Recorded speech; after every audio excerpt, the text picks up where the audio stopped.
dalam mengurus rumah tangga gitu ya. Pengennya ndak betah di rumah, pengennya keluar terus gitu kan, sehingga anak-anaknya tak terurus gitu ya. Menjadi kewajiban seorang ibu, kewajiban utama untuk mengurus rumah tangga terabaikan karena mungkin banyak kegiatan-kegiatan di luar. Nah, padahal kan kewajiban yang pertama dulu ya, kalau udah beres baru boleh. Bukan berarti ibu-ibu nggak boleh keluar ya, menghilangkan stres katanya gitu kan.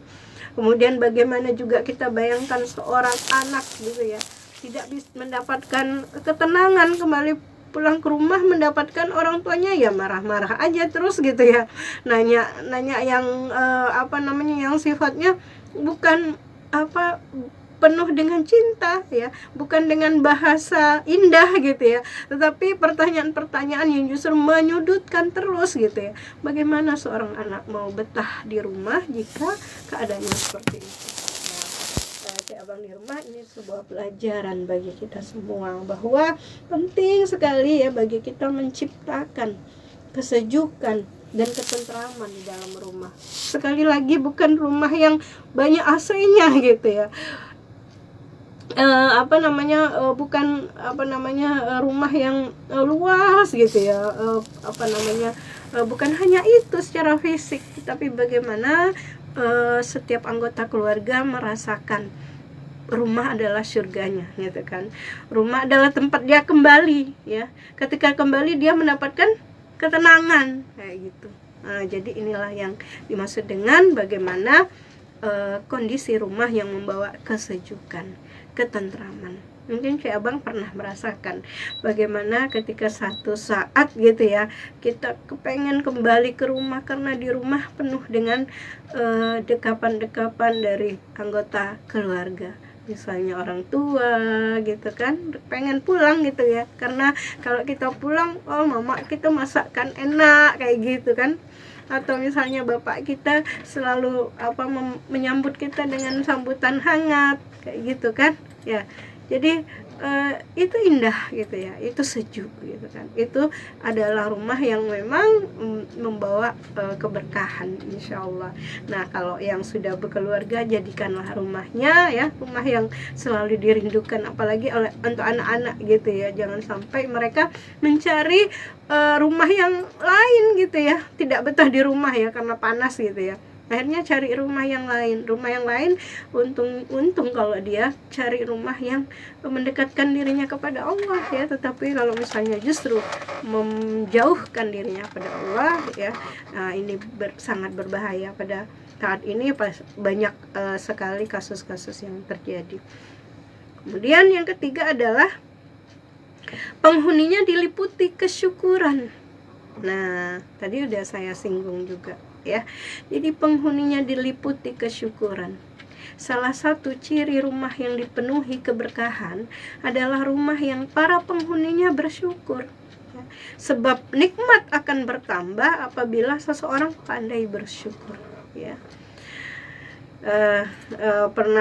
Paling sering ya kita diingatkan oleh Allah di surah Ibrahim ayat 7, la in syakartum la azidannakum wa la in kafartum inna adzabi lasyadid. Sesungguhnya jika kamu bersyukur ya, pasti aku akan tambah nikmatnya kepadamu, dan jika kamu mengingkari nikmatku ya, maka sesungguhnya azabku sangat pedih.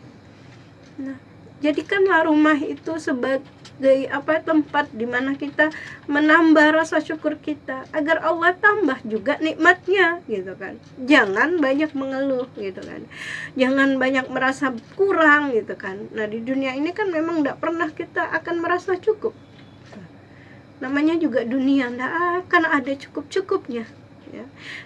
Kita udah punya kendaraan gitu ya, roda 2 ya, pengennya roda 4 gitu kan. Udah punya roda 4, pengennya yang roda 4 yang mewah gitu kan. Nggak akan ada habis-habisnya gitu. Udah punya rumah, dikasih Allah rumah gitu kan, belum 2 tingkat ini gitu kan, atau belum modern ini gitu kan. Nah, jadi semuanya di dunia ini nggak akan pernah puas ya. Manusia memang sunatullah itu punya sifat yang tidak pernah puas dengan dunianya. Nah, maka sebagai orang yang beriman, ya, kalau kita merasa tidak puas, maka setiap hari kita akan mengeluh terus gitu kan. Anak mengeluh, bapak mengeluh, ibu mengeluh, ya, apa yang akan terjadi dalam rumah itu ya? Ya, rasa apa namanya? Ketidaktentraman gitu kan. Jadi tidak bersyukur itu membuat kita merasa kurang gitu kan. Padahal apa yang Allah berikan gitu ya, apapun gitu ya, ada seadanya itu yang Allah berikan, kalau kita syukuri maka itu akan menjadi menjadi cukup bagi kita gitu kan. Nikmatnya bertambah gitu. Jadi wah, alhamdulillah punya kendaraan, bisa pergi ke sana sini walaupun cuma roda 2 gitu kan. Bersyukur gitu kan, bersyukur kita. Nah, insya Allah kalau kita banyak bersyukur tuh Allah kasih rezekinya lagi gitu kan. Allah kasih rezeki lagi, Allah tambah rezeki lagi gitu kan. Itu tanpa kita harus mengeluh gitu kan. Mengeluh itu justru membuat ya iman kita menjadi jauh kepada Allah gitu ya. Allah juga murka ya, seperti yang ada di surah Ibrahim tadi ayat 7 ya. Ya, dan jika kamu kufur nikmatku ya, maka sesungguhnya azabku akan pedih. Nauzubillah min dzalik, jika kita termasuk orang yang tidak bersyukur ya, suatu saat Allah berikan azab yang kita tidak sangka-sangka gitu kan. Maka ya cik abang di rumah ya, jangan terus-terusan kita mengeluh dengan keadaan gitu ya, mengeluh dengan apa yang Allah udah kasih kepada kita saat ini gitu kan. Tetapi yang harus kita lakukan adalah banyak bersyukur gitu ya. Banyak bersyukur, tanamkan juga kepada anak-anak banyak bersyukur, jangan banyak mengeluh gitu. Jangan banyak mengeluh. Nah, kemudian rumah yang berkah ya, ciri-ciri yang keempat adalah rumah yang dipenuhi cinta dan kasih sayang penghuninya ya.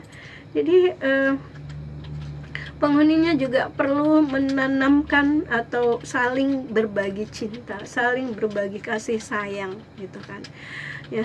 Jadi penting sekali ya dalam sebuah rumah tangga ya, perlu menanamkan cinta dan kasih sayang ya di antara anggota rumahnya, atau ayah dengan ibu ya, dengan anak-anak gitu ya. Sesungguhnya cinta itu adalah anugerah Allah gitu, mintanya sama Allah juga gitu ya.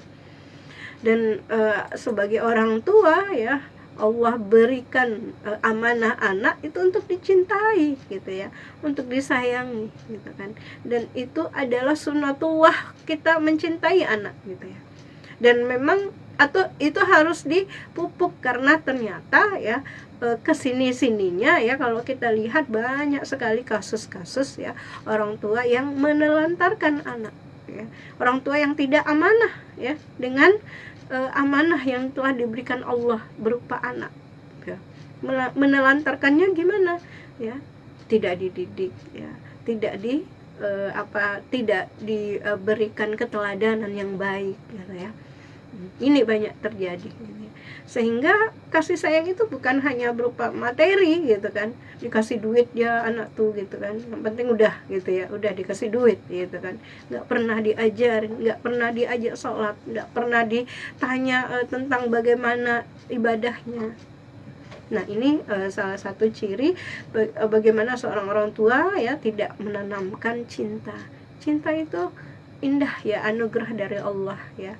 Dan tentunya kita juga perlu memahami bahasa cinta yang dimiliki oleh masing-masing anggota keluarga gitu kan. Karena punya karakter yang berbeda gitu ya masing-masing gitu ya. Tapi pada intinya adalah bagaimana seseorang ya menyalurkan rasa kasih sayangnya gitu ya, karena Allah gitu ya, karena Allah, cintanya karena Allah gitu. Karena kalau dengan anak ya berarti ini amanah Allah, berarti memang saya harus mencintai mereka karena Allah, mencintai anak-anak saya karena Allah, karena ini amanah ya, maka saya jalankan ini dengan penuh cinta ya, mengajarkan mereka, mendidik mereka untuk mencintai Allah gitu. Demikian juga kepada pasangan ya, kita mencintai pasangan kita karena Allah ya, pernah ya saya bahas ini gitu. Karena selain Allah ya itu bisa hilang gitu ya. Kalau dia udah nggak cakep lagi misalnya kan, udah makin tua gitu ya, pasangan kita udah makin tua ya, lama-lama ya cintanya hilang. Kalau cinta karena itu gitu kan, bukan karena Allah gitu kan. Kalau misalnya mencintai karena harta, terus hartanya udah habis kita tidak cinta lagi gitu kan. Nah banyak gitu, banyak kasus-kasus seperti itu, sehingga banyaklah perceraian dan lain sebagainya. Tetapi bagaimana kita menanamkan rumah yang dipenuhi dengan cinta dan kasih sayang karena Allah, itu yang perlu kita tanamkan ya. Jadi insya Allah ya, rumah yang berkah itu dapat terwujud apabila diliputi oleh kasih sayang, penjagaan, kecintaan, dan kelembutan di antara para penghuninya. Sebab cinta dan kasih sayang akan membawa menuju kebaikan gitu ya. Sebaliknya tidak akan tercipta rumah yang berkah gitu ya, apabila di antara penghuninya selalu bertengkar gitu kan, selalu berselisih gitu ya, selalu bermusuhan gitu ya. Antara bapak dengan anak bermusuhan, tidak pernah berteguran gitu kan, hanya gara-gara suatu hal sepele gitu kan. Nah ini perlu dibangun komunikasi yang baik gitu ya, untuk menanamkan cinta itu ya dari kecil gitu ya. Seorang orang tua itu menanamkan rasa cinta kepada anaknya ya, sehingga sampai dia besar ya, anak itu tumbuh ya, anak itu bertumbuh ya, dan dia akan berkembang ya, egonya juga berkembang. Maka orang tua juga harus banyak belajar bagaimana menanamkan cinta kepada anaknya agar tidak terjadi perselisihan dan permusuhan gitu ya di antara orang tua dan anak, juga kepada pasangan gitu ya. Itu tadi ya, yang penting sekali yang harus kita tanamkan adalah cinta kita itu karena Allah gitu ya, sehingga tidak akan ada lagi yang namanya perselisihan kalau kita udah menanamkan itu. Nah, kemudian yang kelima, rumah yang dipenuhi aura kemuliaan ya. Rumah yang dipenuhi aura kemuliaan gitu ya. Aura itu apa ya? Yang merasakan ya penghuninya gitu kan. Nah, aura kemuliaan itu dapat terwujud apabila setiap tamu yang mengunjungi rumahnya selalu dimuliakan. Nah, jadi selain penghuninya juga yang tamu-tamu yang berkunjung juga dimuliakan, karena memang salah satu dari ajaran Islam adalah bagaimana kita harus menghormati tamu ya. Tidak beriman di antara kamu yang tidak menghormati tamu, tidak melayani tamu. Jadi termasuk orang yang beriman jika kita juga menghormati tamu. Hal ini juga dapat membuat para tamu yang berkunjung merasa dihargai ya, senang gitu ya, dan ikut merasakan kehangatan yang ada di dalam rumah itu. Jadi indah gitu ya, indah sekali. Rumah yang penuh barokah itu adalah bagaimana anggota rumahnya juga bisa memberikan aura itu kepada orang lain yang hadir atau yang datang ke dalam rumahnya. Islam telah mengaitkan keimanan orang mukmin itu dengan memuliakan tamu tadi ya, yang saya katakan ya, di sebuah hadis riwayat Bukhari dan Muslim, barang siapa beriman kepada Allah dan hari kiamat, hendaklah dia memuliakan tamunya. Sebaliknya gitu ya, kalau tidak menjadi tidak beriman kalau kita tidak memuliakan tamu. Masya Allah ya. Jadi aura kemuliaan itu akan terasa juga oleh orang-orang di sekitar, tetangga gitu, itu juga akan merasakan gitu ya, merasakan. Itu akan terasa sekali jika rumah yang tidak penuh berkah itu dengan rumah dengan anggota yang tidak damai gitu ya, bawaannya bertengkar terus gitu ya, yang pasti auranya juga tidak nyaman gitu ya. Tetangganya juga akan merasakan betapa sehari-harinya gitu ya dipenuhi dengan teriakan-teriakan ya. Tentunya kita kalau dengar kayak gitu menjadi tidak tenang juga, jadi auranya itu tidak dapat gitu. Tapi sebaliknya, kalau misalnya rumah yang penuh berkah itu dia kepada siapapun gitu ya yang datang itu juga merasakan aura kemuliaan gitu. Nah, termasuk tamu yang datang. Kemudian yang keenam, memiliki ruangan yang cukup ya. Di antara ciri rumah yang membawa keberkahan ialah cukup ruangan-ruangannya. Artinya cukup dalam hal ini yaitu memenuhi kebutuhan ya. Seperti ya ada ruang tamu, ada kamar tidur orang tua, ada kamar tidur anak laki-laki, ada kamar tidur anak perempuan gitu ya. Nah, ini harus dibedakan ya. Sebagaimana sabda Rasulullah, perintahkanlah anak-anak kalian sholat tatkala mereka berusia 7 tahun dan pukullah mereka bila mereka sudah tidak mau sholat pada usia 10 tahun ya, dan pisahkanlah mereka pada tempat-tempat tidurnya. Nah, jadi ini adalah ajaran Rasulullah tentang parenting ya, tentang bagaimana menanamkan ruangan yang cukup bagi anak. Kalau misalnya ya ini tidak tercukupi, ini juga menandakan belum berkah rumahnya gitu ya. Misalnya perempuan dan anak perempuan dan anak laki-laki masih di satu kamar, nah itu berbahaya ya, karena masya Allah Islam menjaga sekali ya, menjaga sekali dalam hal adab dalam pergaulan anak-anak gitu ya, pergaulan antara laki-laki dan perempuan ya, walaupun walaupun sedarah ya, ada hal-hal yang harus dijaga ya, walaupun dia sekandung ya, tapi ada hal-hal yang harus dijaga antara laki-laki dan perempuan. Nah, masya Allah ya, Islam menjaga sekali hal ini sampai diatur gitu ya, masalah penempatan pemisahan kamar antara anak laki-laki dan anak-anak perempuan. Nah, jadi ciri yang keenam ini masya Allah gitu ya, memiliki ruangan yang cukup. Maka ya sekarang ini memang menjadi kebutuhan kita adalah rumah ya, yang kamarnya itu ideal gitu ya, yang ruangannya itu ideal walaupun kecil gitu ya. Jadi ada kamar untuk orang tua, ada kamar untuk anak. Kalau anaknya ada laki-laki dan perempuan, berarti ada kamar anak laki-laki, ada kamar anak perempuan, ada ruang tamu ya, ada ruang keluarga gitu kan. Jadi ini sih standar kayaknya gitu ya, standar. Nah, tapi kalau misalnya tidak tercukupi bagaimana? Nah, ini kalau bisa diikhtiarkan gitu ya. Jadi kadang-kadang ya yang tidak ideal tuh misalnya ya itu tadi, misalnya anak laki dan anak perempuan di satu tempat, disatukan atau kamar, atau masih di satu kamar dengan orang tuanya. Ini juga tidak ideal di dalam Islam ya, makanya diperintahkan untuk umur 10 tahun itu dipisah gitu kan. Nah, ini Allah udah mengatur ini ya, Islam udah mengatur dengan indahnya ya, agar tidak terjadi hal-hal yang tidak diinginkan gitu. Nah, jadi ruang tamu ada ya, kamar tidur, ini yang paling urgen gitu. Kenapa ruang tamu harus ada ya? Karena kita ingin memuliakan tamu kita gitu ya.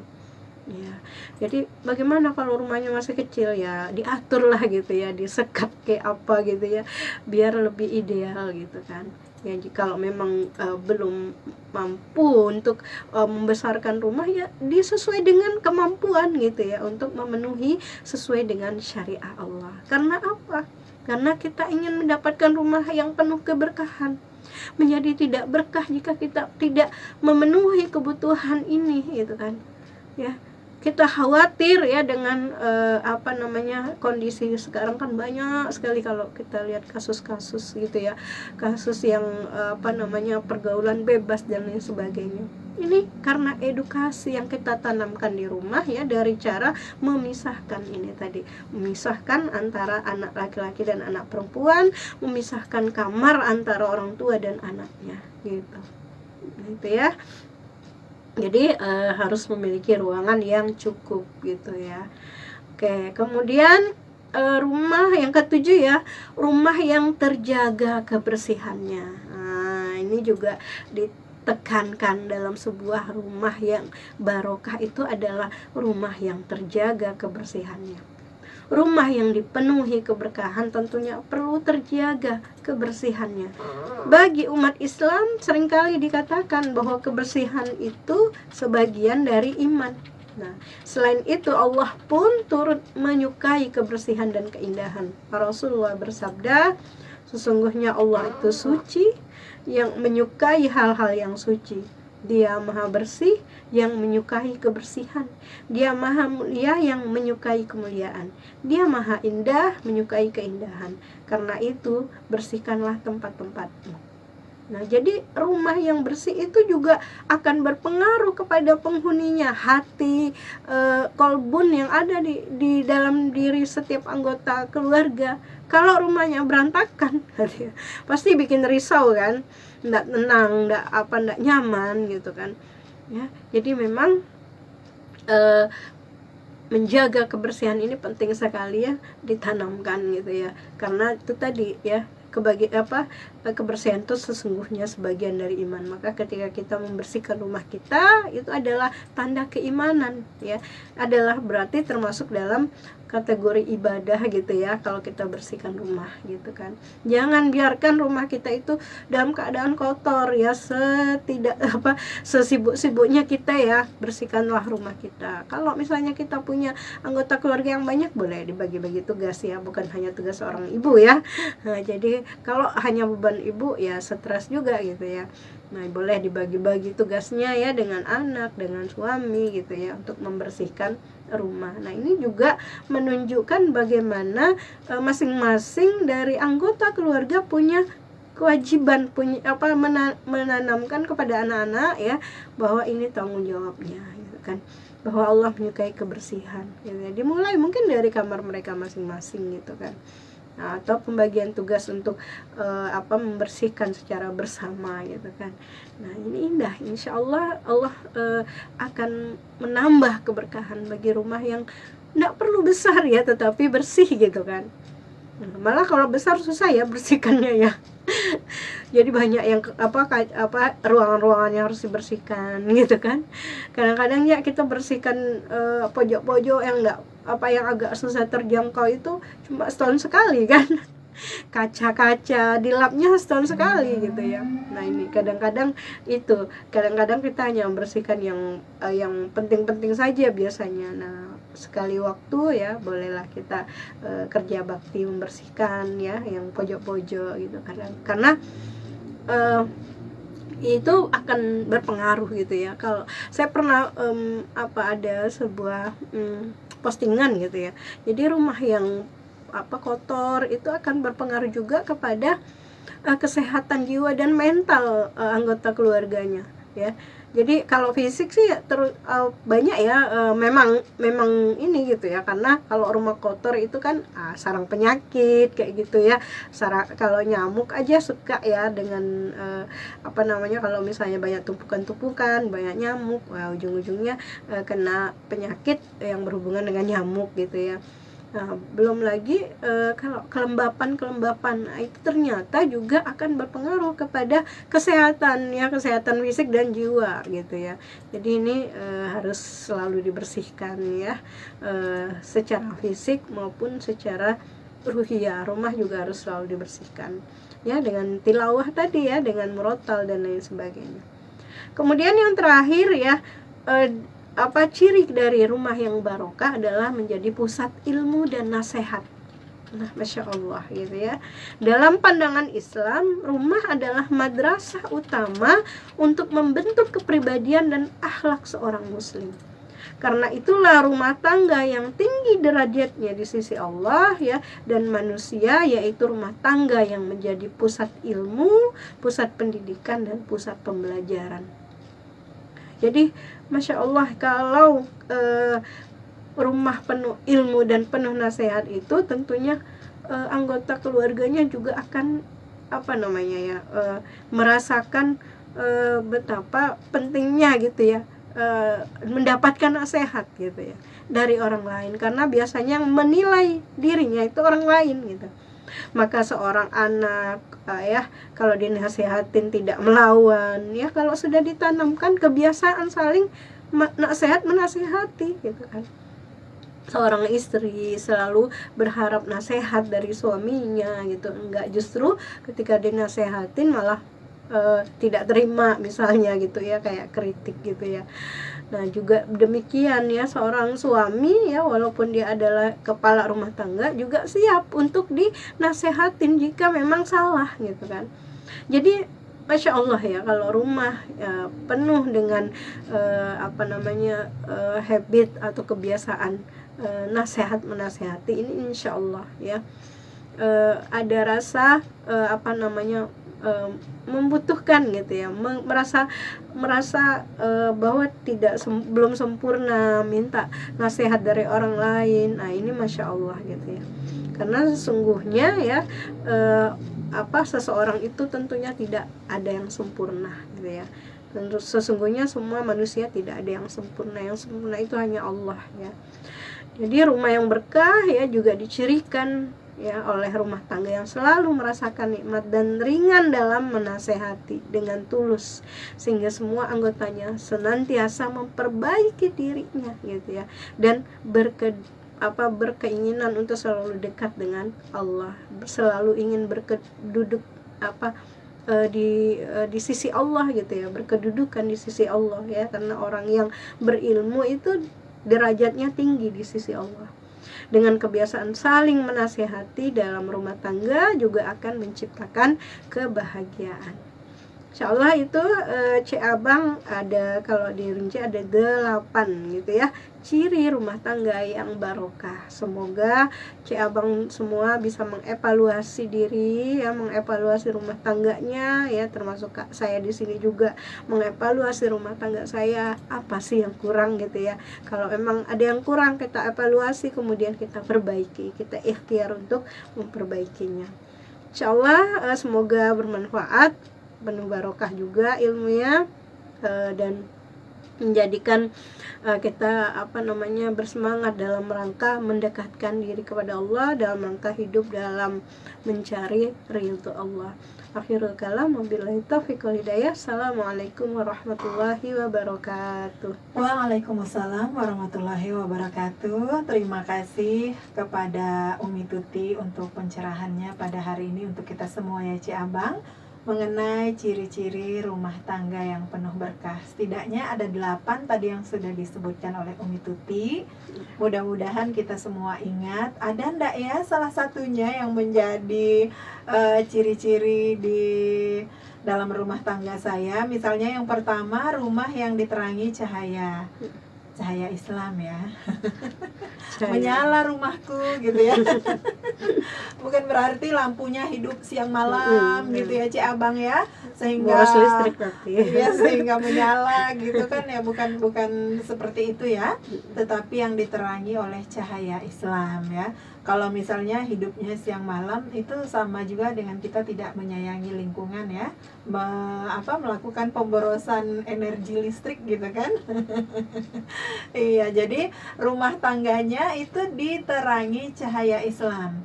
Di dalam rumah tangga ada saling nasihat menasehati, kemudian visi misi akan kehidupan yang tidak hanya untuk kebahagiaan dunia, tapi mempersiapkan tempat tinggal yang baik kelak di akhirat ya. Kemudian yang kedua, rumah yang memberikan kesejukan dan ketentraman ya, tidak hanya dipasang AC atau kipas angin yang berdesut setiap hari gitu ya. Yang kalau kita pasang tuh terbang ya, enggak kipas angin tuh gitu. Saking lajunya gitu ya, karena emang cuaca panas gitu. Tapi bukan yang seperti itu, rumah yang memberikan kesejukan dan ketentraman, melainkan di dalamnya itu diisi dengan keluarga yang saling menyayangi, yang diliputi kesyukuran juga di poin ketiga. Kemudian rumah yang dipenuhi cinta dan kasih sayang penghuninya.